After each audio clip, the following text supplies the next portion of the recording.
à le célébrer, à l'acclamer, mais on va prendre le temps d'ouvrir la Bible et je vous propose de le faire dans l'Épître aux Romains au chapitre 2 et nous lirons à partir du verset 1.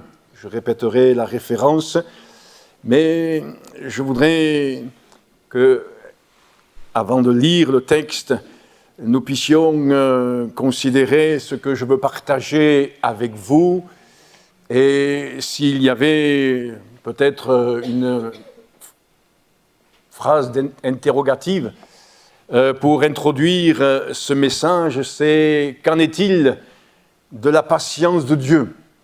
Nous le louons, nous le célébrons et j'ai entendu ce matin des expressions de reconnaissance et de louange à l'égard de Dieu et à l'égard de sa patience à notre égard.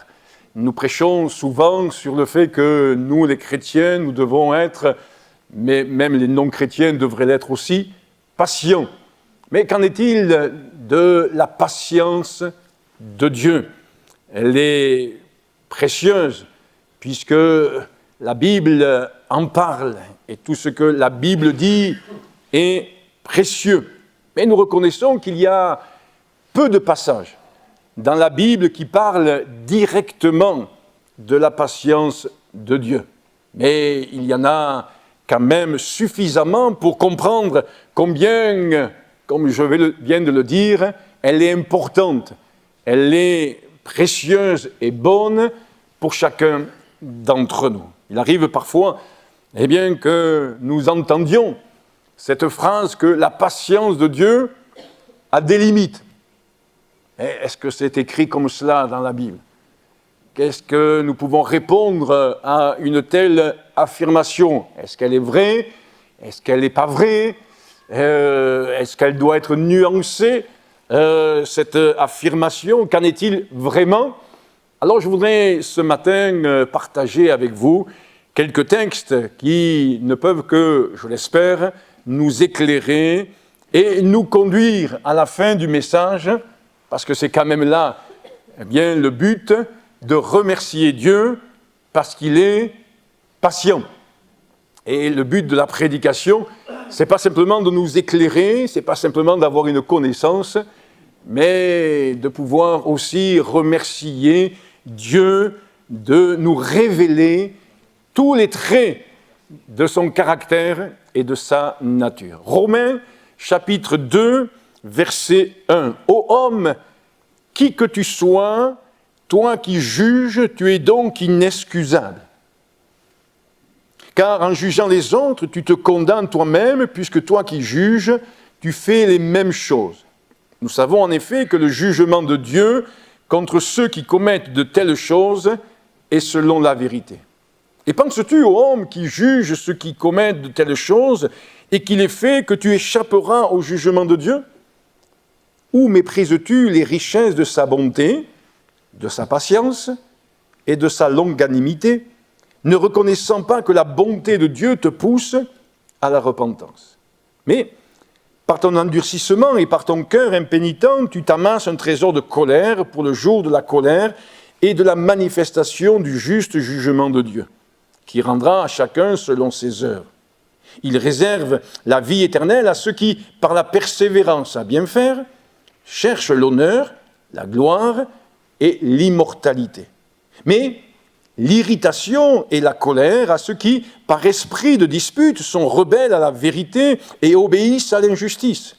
Tribulation et angoisse sur toute âme d'homme qui fait le mal, sur le juif premièrement, puis sur le grec, gloire, honneur et paix, pour quiconque fait le bien, pour le juif premièrement, puis pour le grec, car devant Dieu il n'y a point de favoritisme. Amen.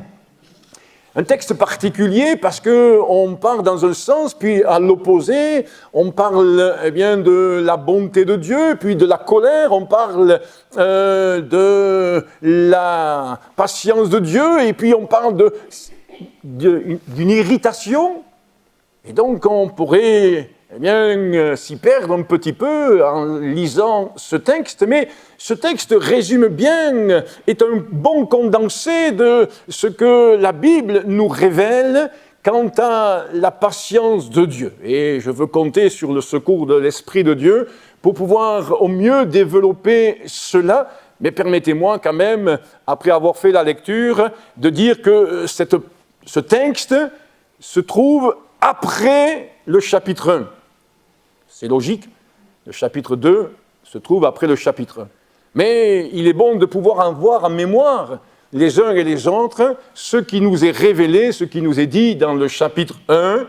Et dans le chapitre 1, pour ceux qui ne le connaîtraient pas, il nous est révélé l'atrocité du péché, la perversité du péché, et là où l'humanité s'est engouffrée à cause de la désobéissance à la parole de Dieu et à cause d'avoir tourné le dos à Dieu. Alors, on veut ce matin, et je veux partager avec vous le fait que donc, Dieu est patient. Et dans 1 Corinthiens, au chapitre 13 et au verset 1, là où il y a défini l'amour de Dieu en partie, il nous est dit dans un premier temps, de suite, l'amour est patient. Et donc nous comprenons très bien que la patience de Dieu et la patience selon Dieu, comprenons bien aussi les choses, trouve sa source dans l'amour qu'il a pour sa créature, dans l'amour qui est en lui, dans l'amour qui est de Dieu en Dieu. Et donc nous comprenons bien que la patience de Dieu, ce n'est pas un fondement de son expression, de son action, mais le fondement de l'action de Dieu, c'est son amour. Et dans son amour, il est, entre autres, patient. C'est ce que nous allons voir ce matin ensemble. Alors on ne peut pas donc dissocier le fait que Dieu est amour avec l'expression de sa patience. La patience de Dieu, pour le dire autrement, ne peut pas être isolée. Et puis la patience de Dieu ne peut pas être conçue selon aussi notre regard humain, très, humaniste, mais des fois très charnel, et puis lié aussi avec les traits encore de notre caractère, ou peut-être ce que nous avons vécu dans le domaine du relationnel, parce que la patience nous amène à considérer, oui, toute une dimension du relationnel. Et Dieu est patient envers nous dans sa relation qu'il peut avoir avec notre humanité. Une expression qui prend toute sa forme aussi en deux mots grecs que je veux mentionner ce matin, mais au préalable, je veux mentionner une expression en hébreu. Car en hébreu, il n'y a pas de mot qui peut être traduit directement par patient ou patience. Et l'expression en hébreu, elle dit ceci, avoir le souffle long. Puis exactement, c'est composé de deux mots, je passe rapidement, c'est composé de deux mots, et ces deux mots signifient le premier né, le nez, et le deuxième long. Un nez long. Je ne vais pas vous parler de Pinocchio, mais le terme ou l'expression hébraïque, c'est un nez long. D'où cette expression, un souffle long. Que veut dire dans l'Ancien Testament, quand il nous parle de la patience de Dieu, lorsqu'il nous dit, c'est comme l'expression d'un souffle long. C'est difficile de cerner et de comprendre. Un homme a dit un jour ceci, des fois quand on n'est pas patient et que les paroles, les propos de quelqu'un nous énervent, et donc quelque part, on s'impatiente, on fait pchit, pchit. Allez, on passe rapidement à autre chose. Mais quand la Bible nous révèle la patience de Dieu, c'est qu'il va prendre le temps d'exprimer les choses. Je veux essayer d'être le plus clair possible. Ce souffle long dont il est question, avoir le souffle long dont il est question, En d'autres termes, c'est, et je pense que vous allez vite le comprendre, c'est ne pas se précipiter. C'est de pouvoir parler tranquillement, sans se précipiter. Que Dieu nous aide à comprendre cela. Et c'est pour ça que dans l'Ancien Testament, plus particulièrement, mais aussi dans le Nouveau, il nous est dit, il est lent, notre Dieu, à la colère. Parce que ce que nous devons comprendre, c'est que si Dieu est patient, c'est entre autres, mais pas que pour ça, par rapport à la désobéissance de son peuple d'Israël, par rapport aux abominations que le peuple d'Israël faisait dans l'Ancien Testament. Et nous y verrons quelques exemples tout à l'heure. Et donc, voyant tout cela, Dieu va avoir le souffle long, c'est-à-dire que Dieu ne va pas se précipiter dans une expression de colère, voire dans une expression d'irritation, puisque le texte de Romains nous en parlait, et nous verrons d'autres textes aussi dans un instant. Il y a donc une sorte de lenteur qui se met en place en Dieu, et cette lenteur dans l'expression est considérée comme de la patience à l'égard de chacun d'entre nous et de son peuple. Et justement, il est dit, il est lent, notre Dieu, à la colère, mais riche en bonté. Et je fais la remarque suivante, c'est que méditer sur la patience de Dieu ne peut que nous conduire à considérer le pourquoi et le comment de la colère de Dieu et de son irritation. Nous pouvons en conclure que la patience de Dieu ne signifie pas qu'il est dans la passivité. J'ouvre une parenthèse. Vous savez, souvent, les gens autour de nous qui ne sont pas encore éclairés par l'Évangile nous disent ceci, « Ah, mais si Dieu est amour, pourquoi les guerres? Pourquoi tant de violence? Pourquoi tant de souffrance? Pourquoi Dieu laisse-t-il les hommes faire n'importe quoi et s'entretuer ?» Bien, nous avons un élément de réponse là ce matin. C'est parce que, oui, justement, c'est parce que Dieu est amour qu'il patiente.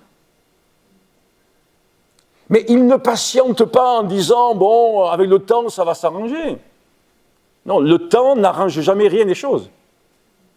Mais Dieu, dans sa patience, parle. Dieu, dans sa patience, exhorte. Dieu, dans sa patience, reprend. Et Dieu, dans sa patience, va encourager par le biais des prophètes. Si je veux rester et me cantonner dans l'Ancien Testament, Dieu va, au travers des prophètes, il va encourager le peuple à la repentance, à abandonner les abominations. Ce n'est pas une patience passive, mais c'est une patience qui permet à Dieu de parler, d'exhorter. Et des éléments, j'en donnerai un peu plus tard. Et dans la compréhension que nous pouvons avoir biblique de la patience de Dieu, il y a donc deux mots grecs que je veux mentionner maintenant. Le premier se dit en grec hypomoné, c'est le mot que nous connaissons très facilement les uns les autres, persévérance, patience, fermeté, constance.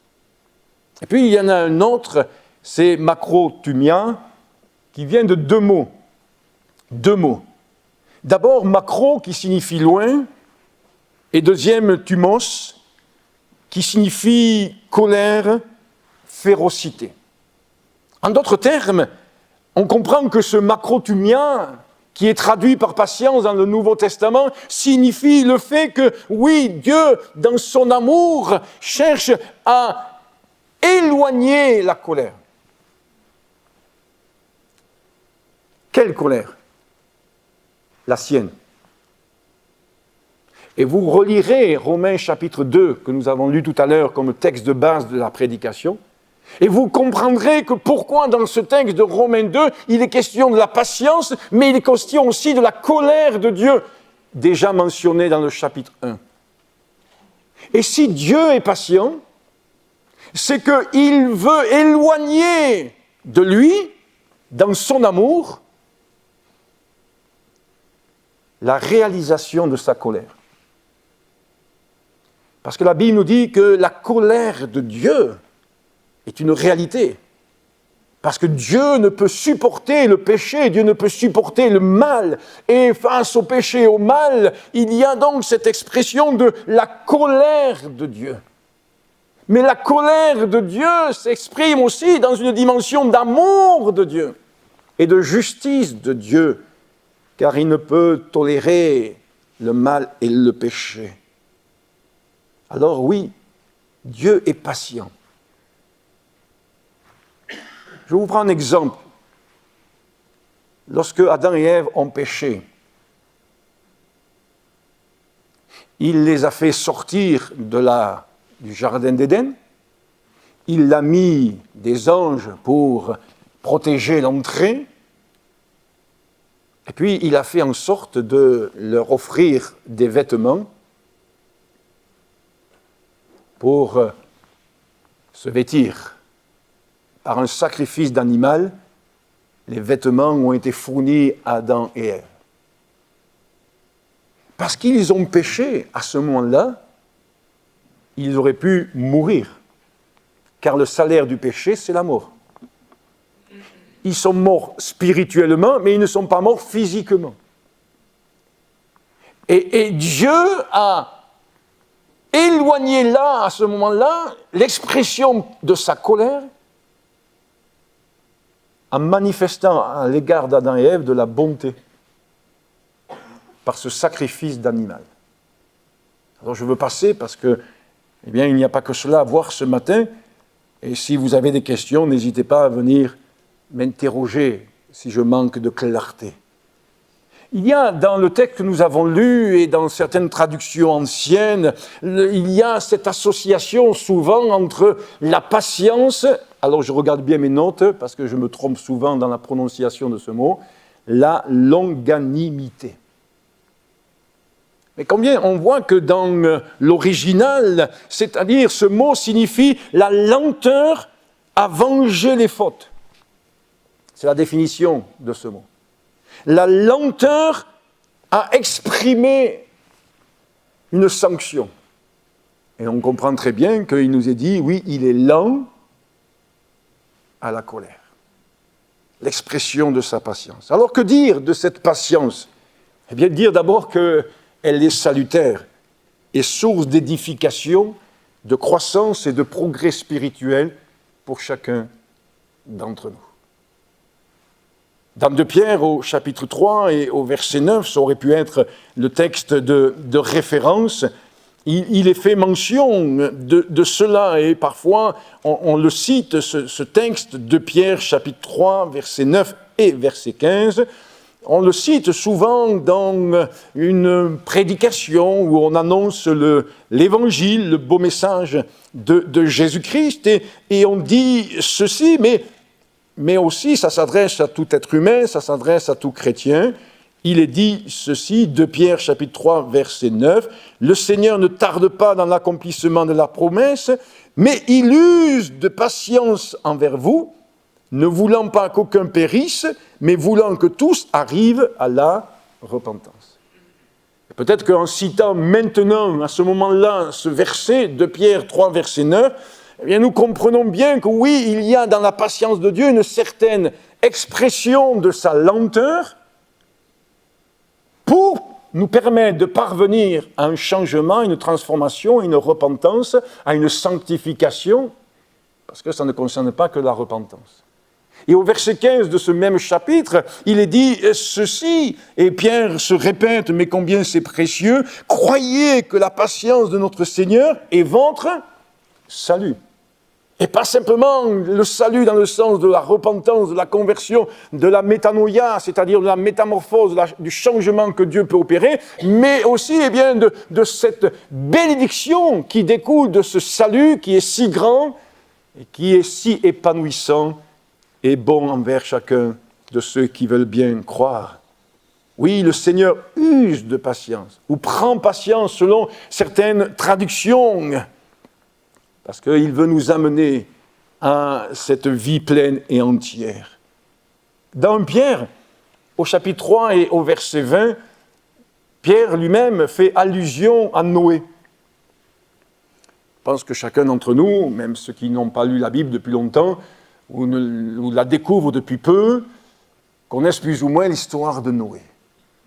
Et Pierre, pour encourager ses auditeurs et ses lecteurs, va dire que dans cette période avant le déluge, la patience de Dieu se prolongeait.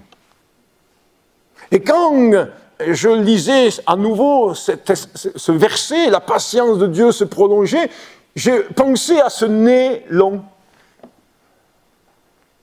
à ce souffle long. Dieu qui attend.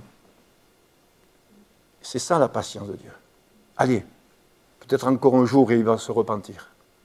Allez, peut-être encore une semaine. Vous savez, je prie pour un monsieur, il a 96 ans. Certains comprendront de qui je parle.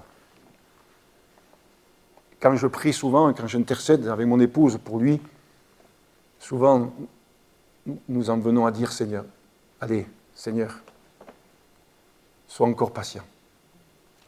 Parle-lui encore une fois. Parle-lui. Tu vois, il est à l'hôpital. Parle-lui sur son lit d'hôpital. Allez, Seigneur, encore une fois. Encore une fois, Seigneur. Quelle patience Dieu a. Et voici que Noé dit ceci, alors que la patience de Dieu se prolongeait. Ce que nous devons comprendre, c'est que du temps de Noé, l'arche ne s'est pas construite en une seconde. Ça a pris du temps, des mois, des années. Et il nous est dit dans la Bible que Noé, c'était ce prédicateur de la justice. Il n'était pas simplement un bâtisseur, il était bien aussi un évangéliste. Il disait, vous savez pourquoi je construis cette arche? Parce que Dieu me l'a révélé, c'est écrit dans Hébreux 11. Vous le verrez. Parce que le déluge vient. Mais t'es fou, Noé, il n'a jamais plu. Mais si. Et c'est comme nous, on nous prend pour des fous quand on dit, voilà, eh bien, vous savez, dans 4 matins, l'église va être enlevée. Mais t'es fou, Jean-Luc. Ça ne s'est jamais produit. C'est vrai. Ça ne s'est jamais produit pour un grand nombre de personnes, mais ça s'est produit pour au moins une personne que je cite et que les enfants étudient actuellement, Élie, voire Moïse. Ça s'est produit. Et donc, la patience de Dieu se prolongeait. C'est un peu comme je vous le disais tout à l'heure, allez, Dieu qui dit, bon, on va attendre un peu. Je leur fais une remarque, je les exhorte, je leur dis qu'ils sont sur une mauvaise voie, je les encourage à ceci, à cela. Vous voyez l'attitude du Père, de Dieu notre Père, qui ne se contente pas de dire avec le temps ça va s'arranger, mais il parle, et Dieu ne cesse de parler. Alors oui, il nous est dit pendant la construction de l'arche, donc un certain temps s'est écoulé, il nous est dit que donc Noé fut ce prédicateur de la justice. Mais nous savons aussi qu'à un moment donné, les animaux sont arrivés, Noé est rentré dans l'arche avec sa famille, et il nous est dit que Dieu a fermé la porte. Est-ce que c'est à partir de cette référence, est-ce que c'est à partir de cet événement, est-ce que c'est à partir de cette circonstance que nous pouvons en conclure, nous lecteurs de la Bible, que la patience de Dieu a des limites? Peut-être. Mais en tous les cas, ce n'est pas écrit noir sur blanc dans la Bible, cette phrase que la patience de Dieu a des limites. Pourtant, dans les faits, dans les gestes, nous voyons que oui, la patience de Dieu, elle a des limites. Comme à l'égard de notre humanité aujourd'hui, lorsque l'Église sera enlevée, ça sera déjà un signe que le ciel et la terre vont passer et qu'un jour tout se terminera en ce qui concerne cette humanité au moins. Alors, Un petit peu à la manière de Paul qui dit à l'église de Philippe dans le chapitre 3 et le verset 1, permettez-moi de ne pas sortir ce verset de son contexte, mais un peu à la manière de Paul qui exhorte les Philippiens, qui exhorte l'église de Philippe. Et Dieu nous dit ceci un petit peu dans l'expression de sa patience. Au reste, mes frères, réjouissez-vous dans le Seigneur. Et il dit ceci, « Je ne me lasse point de vous écrire les mêmes choses, et pour vous, cela est salutaire. » Je vous faisais part que la patience de Dieu, c'était notre salut. Parce que la Bible le dit. Et combien de fois nous bénissons Dieu parce qu'il a été patient envers nous? Il nous l'a dit une fois, il nous l'a dit 2 fois, 3 fois, même plus. Non, c'est pas vrai? Dieu pourrait nous dire ce matin, je ne vous lasse pas de vous dire les mêmes choses, parce que cela vous est salutaire. Parce qu'elle est, cette patience, le fruit de l'intention de Dieu de nous voir atteindre ses projets pour nous. Dieu a formé des projets pour chacun d'entre nous. Qu'il soit du domaine de la sanctification, qu'il soit du domaine de la stature parfaite de Christ, qu'il soit pour nous amener à être ces adorateurs que le Père désire, pour nous amener à accorder le pardon, pour nous amener aussi à nous engager dans le service de Dieu. Nous avons entendu là, lors de la pastorale que nous avons eue lundi, des jeunes qui ont témoigné de l'appel de Dieu, et dans un témoignage d'un de ces jeunes, il disait que Dieu a été patient parce que Dieu lui a parlé, mais lui, il n'en a pas fait qu'un, et puis il a continué dans ses projets, il gagne bien sa vie, etc., etc., et un jour, Dieu a encore parlé à son cœur. Dieu a été patient pour qu'il puisse rentrer dans le plan de Dieu et le projet de Dieu. Alors oui, Dieu a des projets, il veut que nous puissions porter du fruit. Rappelez-vous cette parabole qui nous est donnée là dans le début des évangiles, qu'il nous est dit qu'il y avait là un arbre qui ne portait pas de fruits, alors le serviteur était prêt à couper l'arbre. Et le maître a dit non, allez, on va, mets-y un peu plus de fumier, entretiens-le un peu plus, apporte-y un enrichissement, et puis on va attendre. S'il porte du fruit. Vous voyez toute la bonté de Dieu, la miséricorde de Dieu. Dieu n'est pas patient d'une manière charnelle, râlant, pestant, rouspétant, non. C'est toute une expression de la bienveillance de Dieu, de la bonté de Dieu. Il est lent à la colère, mais riche en bonté. Alors, cette patience, elle permet que la colère de Dieu, comme je vous le disais tout à l'heure, ne s'exprime pas pleinement avant que ce soit le moment. Abraham, lorsqu'il intercède pour Sodome et Gomorrhe, à un moment donné, il demande à Dieu d'être patient. Oui, puisque notre Dieu est lent à la colère, alors nous voulons le bénir pour cela. Je bénis Dieu parce que combien de fois, avant de nous mettre un carton rouge, le Seigneur nous met un carton jaune. Vous voyez ? Ou avant de nous mettre un carton jaune, il nous fait un petit avertissement, vous voyez ? Dès que je parle d'avertissement, ça me rappelle le collège, vous voyez ? C'est pas bon pour moi, ça. Mais les avertissements m'ont été utiles. Mais les avertissements en bas du bulletin scolaire m'ont été très utiles. Je n'avais pas trop encouragement, félicitations, moi, vous savez. Mais ça m'a été utile. Et ça m'a permis de me ressaisir. Alors oui, Dieu est patient. Et la patience de Dieu le retient dans l'expression de son irritation. Oui, parlons de l'irritation de Dieu, parce que c'est lié à la bonne compréhension de la patience de Dieu. Dieu peut être irrité. Nous l'avons lu tout à l'heure dans le texte de Romains, et en essayant de comprendre la dimension glorieuse de la patience de Dieu, on en vient à prendre en compte les nombreux passages de la Bible qui parlent que Dieu se soit irrité. Et en préparant ce message, j'ai pris une feuille et j'ai relevé tous les passages de l'Ancien Testament où il nous est parlé que Dieu a été irrité. C'est difficile à concevoir ça. L'irritation n'est pas un péché. On pourrait dire, et c'est synonyme, regardez sur le dictionnaire, agacé. Et dans Zacharie, chapitre 1, verset 15, et même chapitre 8 et verset 14, dans ce livre de Zacharie, j'ai relevé ceci, « Vos pères, dit Dieu, m'irritaient, dit l'Éternel des armées. » Zacharie, chapitre 1, verset 15 et 8, verset 14. Permettez-moi que je vous lise pas tous ces textes, bien sûr, mais Jérémie 32. Et je pense que c'est un texte qui, vous pouvez le chercher avec moi si vous le voulez, qui résume bien les choses et permettent qu'on ne les mette pas de côté. C'est quand même des versets particuliers. Même dans le Cantique de Moïse, pendant que vous cherchez cette référence, même dans le Cantique de Moïse, Moïse fait mention de cela par rapport à l'attitude d'Israël qui a conduit Dieu lui-même à laisser son peuple Israël suivre sa propre voie. Jérémie 32, verset 37.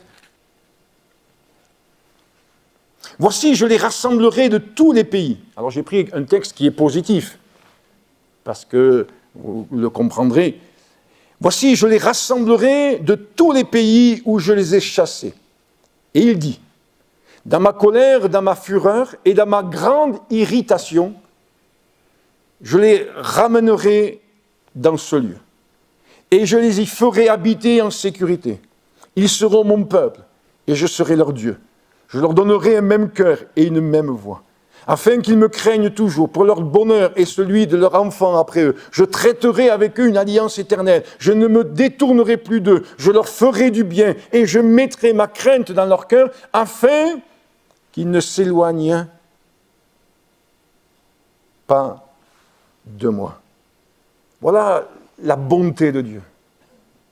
Ce peuple d'Israël, vous connaissez la plupart d'entre vous l'histoire, ils ont désobéi à Dieu, etc. Et au bout d'un moment, Dieu a dit, écoutez, si vous voulez suivre votre propre voie, suivez-la. Et ça les a amenés dans l'exil. Ça les a amenés dans des difficultés. Mais Dieu, parce qu'il est amour, parce qu'il est le Dieu qui pardonne, parce qu'il est le Dieu du salut, a fait en sorte que, oui, ce peuple puisse revenir sur ces terres. Et c'est ce qu'il nous dit, il nous est révélé là, dans ce livre de Jérémie. Alors, avant de conclure, qu'en retenir de la patience de Dieu ? Bien sûr, on aurait bien d'autres choses à dire, mais au-delà de la reconnaissance que nous pouvons avoir envers Dieu d'être patient, au-delà d'une expression de louange, nous pouvons retenir que dans son amour pour l'être humain, et plus particulièrement pour ses enfants, il use de patience. Il use de patience. Combien dans notre amour pour Dieu, nous voulons le remercier pour cela, et nous voulons aussi prendre en compte qu'il n'est peut-être pas toujours bon d'user de la patience de Dieu. Et de dire, Seigneur, merci parce que tu m'as encore parlé, tu m'as encore montré ta voie, tu m'as encore émondé, tu m'as encore, Seigneur, conduit à considérer cela, tu as encore mis le doigt sur ce qui ne va pas. Seigneur, merci. Et je ne veux pas faire la sourde oreille. C'est ce qui m'a amené à considérer peut-être sous un autre angle un verset de la Bible que nous trouvons dans l'Ancien Testament et dans le Nouveau. C'est ce verset qui dit ceci, « Aujourd'hui, si vous entendez sa voix. » Je me disais, Seigneur, oui, c'est vrai, pardon. Parce que dans ta patience, tu m'as parlé. Mais moi, dans la dureté de mon cœur, je n'ai pas considéré qu'il y avait là une expression de ton amour qui voulait prendre le temps de me faire grandir, de me secourir. Rappelez-vous ce que Pierre va dire à Jésus, même posé comme question à Jésus au sujet du pardon. Combien, dit Pierre à Jésus, de fois pardonnerai-je à mon frère? Et Jésus va, suite à cela, prendre l'exemple de deux hommes. Deux hommes qui devaient de l'argent. Vous trouverez cela dans Matthieu chapitre 18. Alors, je vais vite, je m'en excuse, mais le temps passe. Et quand on regarde l'attitude de ces deux hommes, je note ceci pour vous. D'un côté, il faut prendre en compte que les deux hommes demandent qu'on use de patience envers eux. Vous le trouverez dans le texte. Ces deux hommes qui sont endettés, ces deux hommes qui ne peuvent rembourser cet argent, demandent aux créanciers, demandent, use de patience. Mais il nous est dit aussi que le maître fut irrité lorsqu'il a appris qu'à celui à qui il avait remis une dette considérable, j'ai marqué entre parenthèses, impossible à payer durant une vie entière, n'avait pas remis la dette de 100 deniers qu'un compagnon avait à son égard. Et quand il a vu que, qu'est-ce qu'on traduit? Comment on traduit les choses? Je les traduis de cette manière-là. Quand le maître, et le maître c'est Jésus, a vu que celui à qui il avait beaucoup pardonné n'a pas pardonné à celui qui l'avait offensé, à ce moment-là, le maître fut irrité. Et je veux citer cette parabole dans le contexte de cette prédication de ce matin. La patience de Dieu. Combien de choses peuvent irriter Dieu? Comprenez-le bien dans la définition biblique du terme. Parce que Dieu ne nous a pas créés pour le péché, Dieu ne nous a pas créés pour ces choses-là. Et donc Dieu, dans sa patience, veut nous amener à la perfection, à la sanctification, au salut. Et il est là, le maître, irrité parce que celui à qui on a beaucoup pardonné n'exprime pas à son tour le pardon. Alors la patience de Dieu est le fruit, de son amour. Mais j'ai marqué les choses de cette manière-là, ce n'est pas une raison pour en abuser. Lors de l'annonce de la naissance d'Emmanuel, de Jésus, dans Ésaïe chapitre 7, relisez le texte à votre domicile. Dieu parle. Et ce n'est pas anodin, et je n'ai pas le temps de le développer. Dieu parle qu'Israël lasse la patience de Dieu. Et dans ce contexte-là, que Israël lasse la patience de Dieu, Dieu, qui est riche en bonté, annonce la naissance d'Emmanuel. Voyez, le contexte de la patience de Dieu, elle est infinie. Mais ce n'est pas pour une raison, c'est pas pour cela qu'il faut en abuser. Alors oui, cette patience de Dieu, elle est un exemple pour nous, à aussi demander au Seigneur de nous donner la patience. Et comme le disait quelqu'un un jour, je prie pour que Dieu me donne la patience, mais vite. Non, Dieu est celui qui est capable de nous donner, de considérer cela. Mais ce matin, mon but n'était pas de prêcher sur le fait que nous devons exercer la patience, mais que nous puissions comprendre la grandeur et la définir, cette patience de Dieu, le plus justement possible. Et j'allais dire le plus bibliquement possible, avec ce regard que la Bible nous donne d'avoir. Alors ces textes et ces exemples peuvent donc nous conduire à dire que la patience de Dieu a une limite, elle ne dure pas dans le temps, et de considérer aussi que le temps ne nous appartient pas.